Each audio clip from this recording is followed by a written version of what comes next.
विद्यार्थियों, मैं जे.एस. चौहान। आज हम कक्षा 10वीं हिंदी क्षितिज की कविता अट नहीं रही है की व्याख्या सीखेंगे, जिसके कवि हैं सूर्यकांत त्रिपाठी निराला।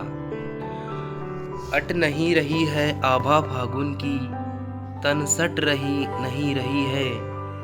अट नहीं रही है आभा फागुन की, तन सट नहीं रही है। कहीं सांस लेते हो, घर घर भर देते हो, उड़ने को नभ में तुम पर कर देते हो। आँख हटाता हूँ तो हट नहीं रही है। संदर्भ: उपरोक्त पंक्तियाँ हिंदी क्षितिज के पाठ अट नहीं रही है से ली गई है। इसके रचनाकार सूर्यकांत त्रिपाठी निराला है। प्रसंग: उपरोक्त पंक्तियों में फागुन मास के सौंदर्य का वर्णन किया गया है।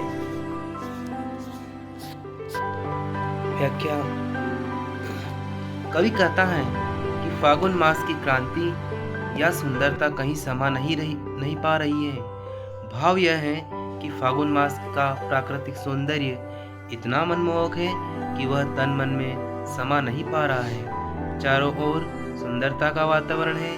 वातावरण में चारों ओर सुगंध फैली हुई है। श्वास लेते ही संपूर्ण शरीर सुगंध से भर जाता है। घर में, द्वार में, अर्थात सर्वत्र सुगंध भरी हुई है। ऐसा प्रतीत हो रहा है मानो कि सुगंध से युक्त आकाश में उड़ने हेतु सभी के पंख लगा दिए गए हैं। चारों ओर का प्राकृतिक वातावरण इतना सुंदर है कि मैं इससे अपनी आंखें हटाना चाहता हूँ, परंतु चाहते हुए भी अपनी आंखें नहीं हटा पा रहा हूँ। विशेष फागुन मास के प्राकृतिक सौंदर्य का वर्णन है। फागुन मास का मानवीकरण करने से मानवीकरण अलंकार है। अगली व्याख्या: पत्तों से लदी डाल, कहीं हरी कहीं लाल, कहीं पड़ी है उर में मंद गंध पुष्पमाल। पाट पाट शोभा श्री पट नहीं रही है।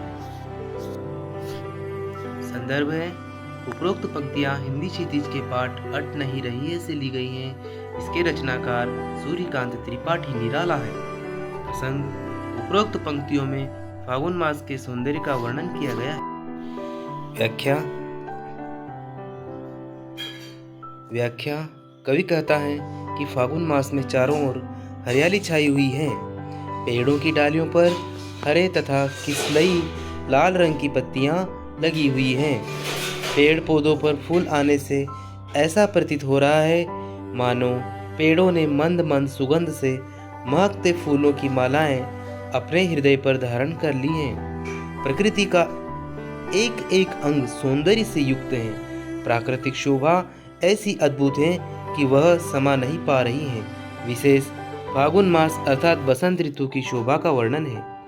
मानवीकरण अलंकार की प्रधानता है। पाठ पाठ में पुनरुक्ति प्रकाश अलंकार है। धन्यवाद।